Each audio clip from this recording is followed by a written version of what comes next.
Hey, well, good day to you. This is Todd. I am a regular dude walking in the Word, and it is Sunday, so we are going through the book of Psalms every Sunday. We are looking today at Psalm 64, and it's entitled Our God the Archer, okay? And you look at that title and you're like, what in the world is he talking about?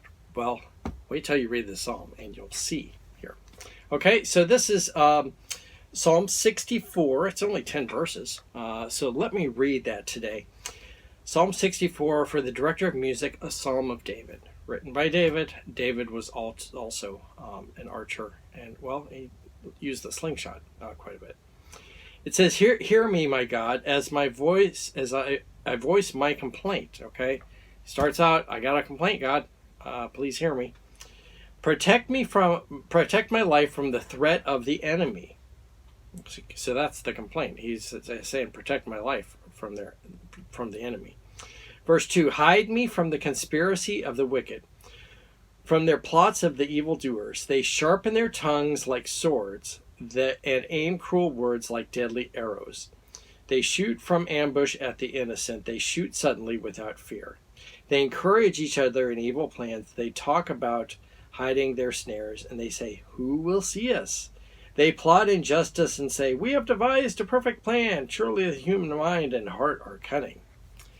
So I'm going to stop right there for a moment. So his complaint is, he says, protect me from these guys. And they're starting out, and it's the talk that's, and he says, you know, they sharpen their tongues like swords, and they aim cruel words. So it's just talk right now that David is dealing with. You know, it's threats. Okay, some guy comes up to me and says, I'm gonna kill you, and I'm gonna kill your whole family too, and you're gonna watch me do all that.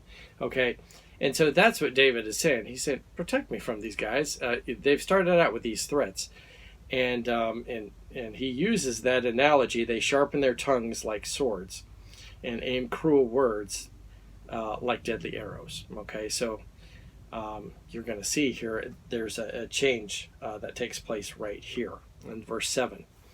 It says, but God will shoot them with his arrows. They will suddenly be struck down. He will turn their own tongue against them and bring them into ruin. All who see them will shake their heads in scorn. All people will fear. They will proclaim the works of God and ponder what he has done. The righteous will rejoice in the Lord and take refuge in him. All the upright in heart will glory in him. Okay. I have done archery in the past. I actually got this compound bow out and the arrow and everything, and I can shoot it. Whoop. I'm not that good at it. Okay. We used to do it with the kids, and that's why I still have this stuff. It was a little dusty and so forth. And we used to go to a place down in Nokomis, and it was part of a homeschool group, and we used to do archery down there. And then, so we did this, and we had that compound bow and stuff. And then I saw this one crossbow here, pistol crossbow, and with these little arrows here. And I was like, oh yeah, that's neat. Let me use that. And I realized how deadly this little thing could be, and how powerful it would be. So the kids don't use this thing here. It's just for myself. And if you're trying to shoot some small game or something, you definitely kill them with that little thing. So it's a powerful little thing.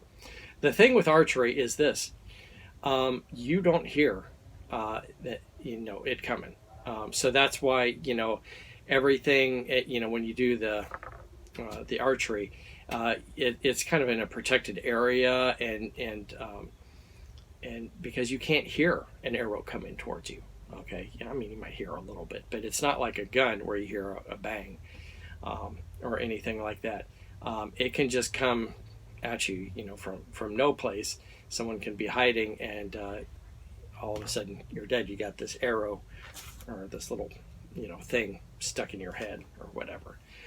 And David is saying that he's like, he's saying, God, protect me from all these guys. They're threatening me is what they're doing. But he says here in verse 7, but God will shoot them with his arrows. They will suddenly be struck down. Okay, just like that. they're gone. Okay, and that's the thing with the archers. Back in that time period, they would use those archers kind of as a frontline thing, and you wouldn't know that you'd been hit with all those arrows until, I mean, unless you're looking up at the sky and see them all coming towards you. But hopefully they're coming pretty quick, and you wouldn't know it until you see a bunch of guys around you dead because of all the arrows coming at you. And it says he will turn their own tongues against them and bring them into ruin. So he's turning the tables. God's turning the tables, shooting them with their arrows, but their own tongues are going to defeat them. Okay. And you've seen that play out in our lives. You've got some guy that's bad-mouthing you, and the next thing you know, he's not bad-mouthing you anymore. He's bad-mouthing someone else, one of his allies, and they end up getting into trouble. So the big thing here is that our God is going to protect us, and it's going to be like an archer. It's going to be silent, and you won't even know it's happening until it does happen. You're like, and then you look back and you go, wow, God, you really protected me in that situation. And you didn't see it coming, but you realize later God was protecting you and watching out for you in that situation. So I encourage you, look back and see all those things that God has done for you in the past. And just like you're in that battle and you look back and you're like, hey, how did all those people die over there? Well, that's because the archers hit them. And God will protect us the same way. Hey, thank you for watching. I am just a regular dude walking in the Word, and I look forward to seeing you tomorrow as we continue our journey through the book of Numbers, and then join me Sundays as we continue looking at the book of Psalms, Sunday in Psalms. Lord's blessing. I'll see you tomorrow or next week.